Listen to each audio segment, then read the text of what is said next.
Hello and welcome to WorldCanvass from International Programs at the University of Iowa. I'm Joan Kjaer. We're in the Senate chamber of the Old Capitol Museum on the central campus of the University of Iowa, and I'm very happy to have you with us for this fourth program in a four-part series on child protection, a global responsibility. This program is part of the 2014 UI Provost Global Forum. In this final segment of the series, we're going to take a look at the global response to child abuse and neglect, focusing particularly on two case studies, Turkey and Portugal. My guests on stage here are Dr. Betul Ulukol, Professor of Social Pediatrics and Director of the Ankara University Child Protection Program in Turkey. Thank you for being here. Thank you so much. Next to her is Dr. Teresa Magalhaes, Professor of Forensic Medicine at the Faculty of Medicine of the University of Porto, Portugal, and welcome. Thank you. And Dr. Resmiye Oral is our third guest, and she's Professor of Pediatrics and Director of the Child Protection Program at the University of Iowa Hospitals and Clinics, and she has also been the organizer of a very significant conference that's been held on this topic here at the University of Iowa this week. So thank you for being here. Thank you, Joan. So as I mentioned, we're going to look at a couple of international examples of the management and care of people who have suffered from abuse and neglect. I'd like to start with you first, Dr. Ulukol, if you don't mind, and talk a little bit about child abuse management in Turkey. I want to start before the 1990s. In Turkey, before 1990s, somebody believed there is any problem about child abuse and neglect, because some people think Turkey is a Muslim country and thus nobody is hurt their children. But we know child abuse and neglect is a very common problem in the world, in the United Kingdom, in the USA, in the Turkey, in everywhere. And timely, some problems, very high volume, we heard a high volume abuse problems. There was a case in Turkey, very hurtful for so many people.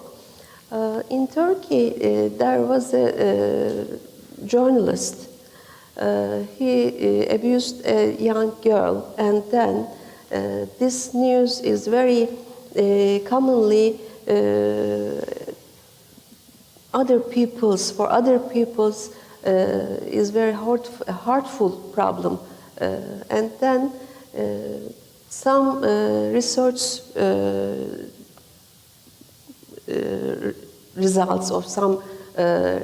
results showed that this problem is not minor in Turkey. Yes, we know, but we have to reach to our government. And some people's, and I have to say, Resmiye is very important people, very important person for my country. She helped us, and some policymakers helped us, and then a new project started in Turkey. In 2009, there is a study, a center established in Ankara, and we start this working about prevention of child abuse. And you were involved in this early work in Turkey. You're originally Turkish yourself, are you not? Yes, I am. Yes, yes. And so you were working in the establishment of these of this research in Portugal? We worked together very closely, Dr. Ulukol and some other colleagues in Turkey. Actually, what happened in Turkey was no different than what happened in the US, except that with 50 years delay, probably. So just as we were in denial of child abuse and neglect, so were we in Turkey. Just as it took a significant amount of work to get people to understand multidisciplinary work is important in the US, so did we go through the same process in Turkey. And that particular case that Dr. Ulukol reported was instrumental because as soon as I started working at the University of Iowa, in order to calm down my social conscience, I had to reach out to Turkish colleagues and propose to them to work together so that we could improve child protection issues in Turkey.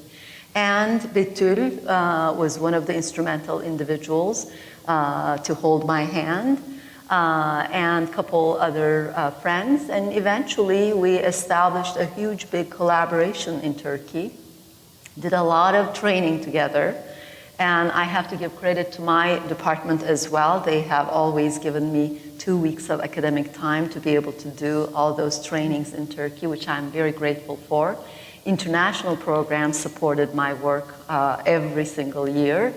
And as a result, by the time 2008, 2009 arrived with that one single case, which I never thought would change the trajectory of child protection field in Turkey. But Dr. Ulukol became very, very instrumental at that point. She became the scientific consultant to the Ministry of Health in Turkey. The representatives from the ruling party of the time wanted to pass a bill regarding multidisciplinary response to child sexual abuse. We worked together, and eventually the Child Protection Center model, which I had been advocating for in Turkey and my colleagues were working so hard on, became part of the Turkish constitution. And several regulations have been passed since then. And right now, I heard from Dr. Ulukol during the symposium that we have 14 centers established already, and we're heading toward 29 in 22 provinces as far as I know. Wow. You made mention of, you have certainly clarified and reinforced for us the fact that, as we are acknowledging throughout this program, this is not something that happens in one isolated country here or in one socioeconomic group. It's happening all over the world, and we all have different base cultures in our societies. You mentioned the Muslim background of so many people who live in Turkey, and so there are, I'm sure there are sensitivities in one group or another that you want to be aware of if you're a healthcare professional or someone trying to address these issues. As someone who is not working in this area, I would think there is something that looks like the clear case of abuse that you look at. And then there is a larger context within which that family lives or that child may live or whatever. And it's important, isn't it, for the care workers and everybody in the judicial system, police and so on, to understand what the important questions are, what the right way is to ask a question, who needs to be in the room when you are trying to figure out what actually happened. Problems are same in the world, and solutions are same little. Iowa example is a very good example for us. We used some positive outcomes, and I said your because Iowa is whole of the example for us, for prevention, for training, for child protection center system. We try to change something in Turkey. Yes, I know some systems are different, but different systems is not hard, not so hard. We can change something. And we try to change awareness of public. Yeah. And we try to change knowledge of professionals and protect our children. Yeah. Yeah. Maybe after that we can work together for some solutions. Some problems must be changed, must be resolved. Yeah. Yeah. Child Protection Center model actually is such a flexible model. It can be applied to any and every community and society. And that's what Dr. Ulukol and her team accomplished in Turkey. The model was not taken out of Iowa and plugged into the Turkish system. It's impossible. Turkish laws are different and professional expectations are different, etc. For instance, one of the wonderful things that they did in Turkey was that in our child protection centers in the US, prosecutor pretty much doesn't exist in the system. It is the law enforcement that represents the prosecution. But in Turkey, prosecutor is designated with the responsibility of taking the statement of the child, which is forensic interview, which they're not capable of doing. And they were doing a lot of harm to children. So what we did in Turkey with Dr. Ulukol's initiative, we trained, Dr. Ulukol actually trained all of the prosecutors in Ankara, convinced them that it would serve the prosecutor's job to be more accurate and precise, and the prosecutor now comes to the Child Protection Center and observes the forensic interview performed by a trained forensic interviewer, and the prosecutor puts down his signature under the forensic interview report as if the prosecutor has taken the statement from the child. So within that system, the very wise people manipulated or played with the Child Protection Center model and made it culturally competent. And I'm pretty sure Dr. Magalhaes is also going to tell us how they're thinking about this to use the multidisciplinary response model in Portugal. Yes, please. Yeah, thank you. In Portugal, we have an adequate legislation regarding the protective and criminal intervention. Also, state offer good response in terms of protection, health, and forensic intervention in these cases for all the territory. But we have a problem that has been discussed in the previous panel, which is the articulation between all these entities. All they work very well.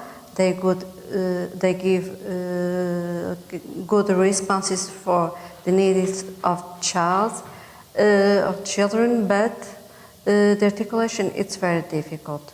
It's, I think, not only a problem of Portugal, it's a problem of many countries. It's perhaps a cultural problem. But as you have seen before, this articulation, the multidisciplinarity, is fundamental for a good intervention, for a good response to these cases. So my concern at this moment is to help promoting some adjustments that I think still are being needing to articulate, to achieve a system similar to this they are talking about. That is the Child Advocacy Center or Child Protective Service, which we still don't have. I think we are moving toward this system, but we don't have. We, as now being perform a systematic and regular research, scientific research in the field of domestic violence, child abuse, sexual crimes, which is very important to know very well our reality and to adequate our strategies to be implemented to our reality. We have also protocols, even a national protocol between the different institutions trying to articulate all the responses children need, but we don't have a unique place, a unique task force, as was described before, to give the most possible responses in the same place at the same time. So a timely and effectively response to all needs of children, not only in terms of health, but only in terms of forensic intervention, protective intervention, and so on. So it's our goal, it's to find a solution to create. Sure. Do you feel that the public is getting interested in yes, this? Yes, yeah. It's clear. In the last years, Portugal has done its job concerning the information of population. We have now much more cases being reported by not only in case of children, but also in intimate partner violence, also for elderly abuse. Professionals also shows a greater awareness about the problem. Even health professionals that still very resistant to this, to involve, to be engaged in this problem, especially because of problems concerning the confidentiality. They believe they may put in cause if they report cases, but they are mandated to do it, so they are now more engaged in that. And with the protocol I referred, we have at the national level, we are giving more adequate and timely responses, because in these cases it's very important for the diagnosis to examine child, to make the forensic interview the early possible,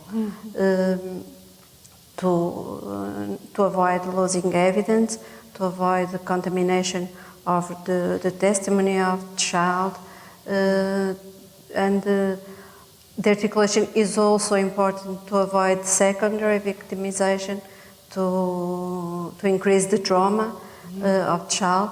So this protocol is now very important because now we are articulating better, but we still in the process. Yes. Yeah.